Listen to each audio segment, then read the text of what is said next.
Imagine if you get an AI tool which will help you throughout your whole project, whether the task is related to building an app or a website or posting on social media, or you need guidance in your studies, or it's related to debugging your errors, you name it.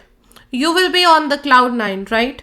So stick around with me and make sure you watch this video till the end, as I will be showing you how by using Google AI Studio you can cover all of these within just few minutes. Let's dive in. So first of all, you have to sign in on Google AI Studio. Once you're done with sign in, you will see this interface. So we will see how we can use the stream feature in real time. So click on share screen and let's see how by using this real time feature we can do some video editing in Capcut app.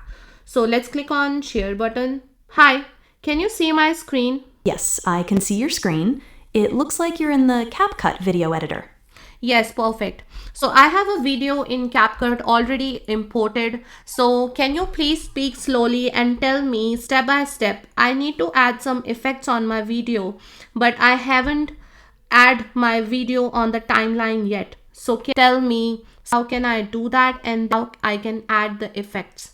First, to add your video to the timeline, simply click and drag the video file from the media section above down into the track below. Once it's there, you can start adding effects. To do that, click on the Effects tab in the top menu. You'll see a variety of effects you can choose from and drag onto your video. Hello. Can you show me where is the Effect Setting tab? Certainly. The Effects tab is located at the top of your screen in the menu bar above the video import area. It's between stickers and text. Do you see it there? Yes. So I clicked on the Effects tab and I need to add some glitter effect. How can I do that? Now that you're in the Effects tab, you can search for glitter in the search bar at the top of the panel. Okay. Once you I searched in for glitter. Great. Now you can drag the glitter effect onto your video in the timeline to apply it. Which of the glitter effects are you seeing? So I dragged one of the glitter effect, which is free by Capcut. Can you see? Yes, I can see the Shining Sparkles 2 effect added to your video on the timeline. You can adjust the settings for this effect in the panel on the right side of your screen. How can I adjust the settings of this effect? To adjust the settings for the Shining Sparkles 2 effect, make sure it's selected on the timeline. Then, in the panel on the right, you should see options for controlling things like the size and rotation of the sparkles. You can drag the sliders to change these values. So, which slider should I drag? Can you tell me specifically looking at my screen? You'll want to drag the slider under Size to make the sparkles larger, and the slider under Rotate to change their orientation. Try adjusting them to see what looks best for your video. So I did it at 100. How does it look to you? Should I keep it at 100 or should I lower it? At a size of 100, the sparkles look quite large on the video. If you want them to be more subtle, you could lower the size slider. It really depends on what look you're going for. What is the recommended one? There isn't really a recommended size, as it depends on your personal preference and what you're trying to achieve with your video.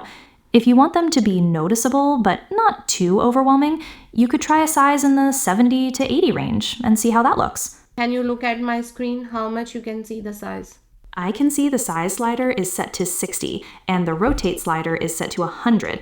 Did you want to adjust those settings further, or were you happy with the size and rotation you have now? I think I'm good with it. Thank you. You're welcome. Hi, can you see my screen?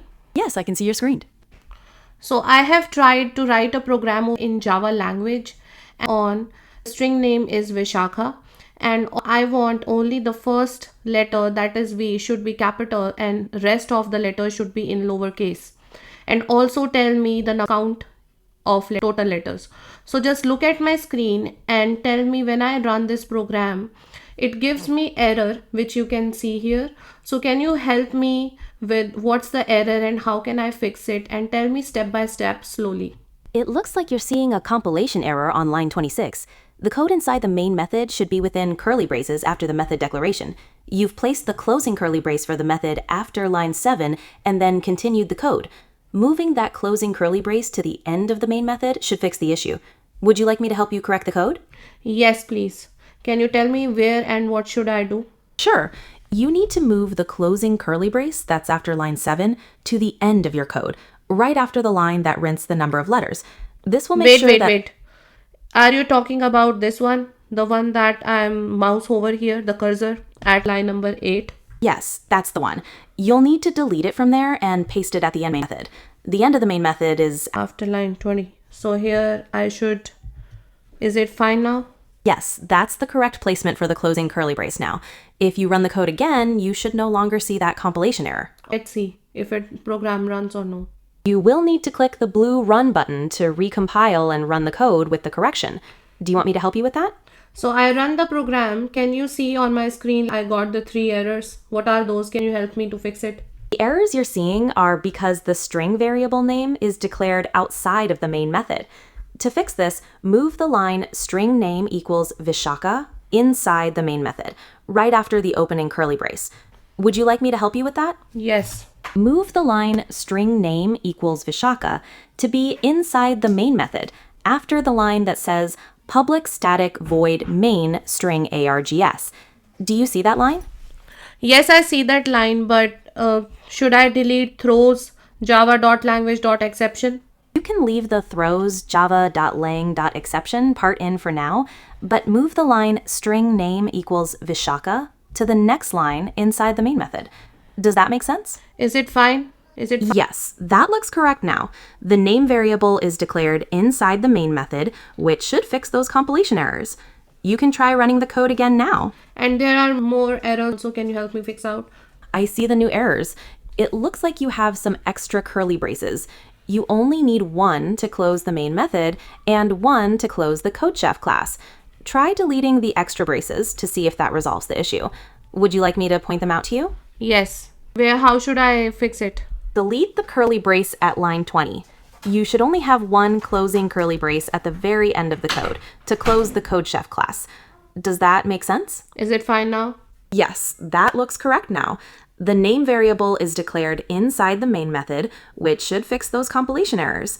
You can try running the code again now. These are some of the examples that I showed you in Google AI Studio. There are a lot of things that you can explore on your own. So if you consider this video helpful, make sure to comment below and do let me know what feature did you use in Google AI Studio. Subscribe to my channel as I'm trying to reach 100 subscribers. Thanks for watching and stay tuned for more.